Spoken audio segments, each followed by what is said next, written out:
Hello, we're Team Ake, and we're excited to present our solution for the Dataworks challenge. The main objective of our project is to predict cumulative production for oil, gas, and water using a set of static parameters from reservoir data. The oil and gas industry relies heavily on accurate predictions for managing reservoirs. However, uncertainties in subsurface properties like permeability and porosity make it challenging to forecast cumulative production over time. Traditional physics-based models require significant computational resources and time, which can delay decision-making. Our goal is to use machine learning to improve prediction accuracy while drastically reducing the time and computational effort. Here's an overview of the dataset that we're working with. It includes key reservoir parameters like spatial data in the XYZ coordinates, as well as permeability, porosity, and transmissibility. These properties play a crucial role in understanding the flow and production capacity of each reservoir. However, since the data is not homogeneous, for production data, we decided to use only the first 260 rows of data. In approaching this problem, we followed a conventional machine learning workflow. It begins with loading the data, followed by exploratory data analysis or EDA. Next, we move on to data cleaning and preparation. This step is crucial to remove outliers, handle missing data, and normalize the features to ensure the models can learn effectively.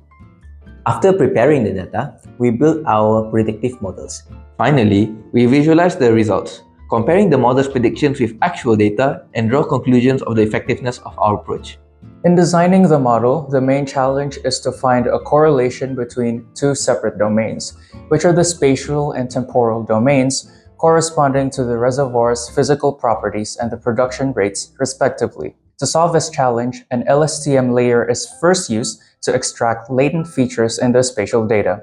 This is then pooled into an array using global average pooling and then passed through two dense layers. The first dense layer uses ReLU activation, while the second dense layer has no activation. The output is then reshaped to match that of the temporal data. In order to find the correlation with temporal data, two LSTM layers are used and then passed through two dense layers, both of which are ReLU activated. Since the production data does not contain any negative values, the last layer uses a ReLU activation function. Since the predicted output is cumulative, the predictions must be monotonically increasing with time. This constraint is added to the loss function by a penalty based on the relative magnitudes of the features, oil, water, gas production, and whether the previous time step prediction is smaller than the current prediction. The heuristically determined loss function used is shown.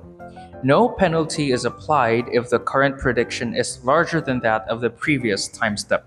Training and validation data losses versus epoch plot indicates that the model is neither overfitted or underfitted. With both losses monotonically decreasing with epoch, it indicates a good fit.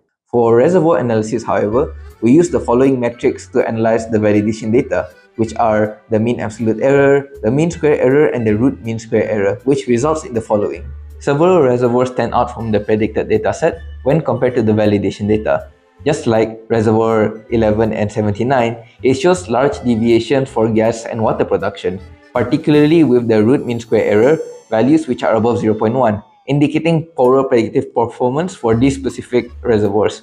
Reservoir 5 and Reservoir 20 have very low mean absolute error and root mean square error values across all parameters, indicating strong performance in predicting gas and oil production. Next, when the model is tested with testing data, most of the predicted output show a reasonable prediction and pattern.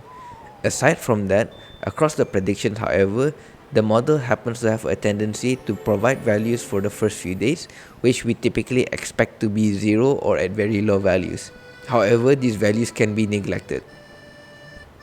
Aside from that, we can also see that the custom loss function that we crafted helped to ensure that the data predicted is always in a cumulative pattern, where the predicted data from before the data point would always be lower than the predicted data after. Our machine learning models provide substantial business value for Exxonmobil. Improved forecast accuracy helps optimize field profitability by ensuring better resource management, including decisions on well placement and extraction rates. Accuracy is especially important as incorrect predictions can result in significant revenue loss, inefficient capital allocation, operational missteps like overbuilding or underinvestment in infrastructure, and project delays. Lastly, our models are scalable and adaptable to various reservoir conditions, making them easy to implement across multiple projects with minimal adjustments. By the end, the model was able to achieve few things. It performs reasonably well in predicting gas and oil production with relatively low average error metrics. Water production prediction, however, exhibits higher error rates, which suggests that the model may need refinement for more accurate water production forecasts.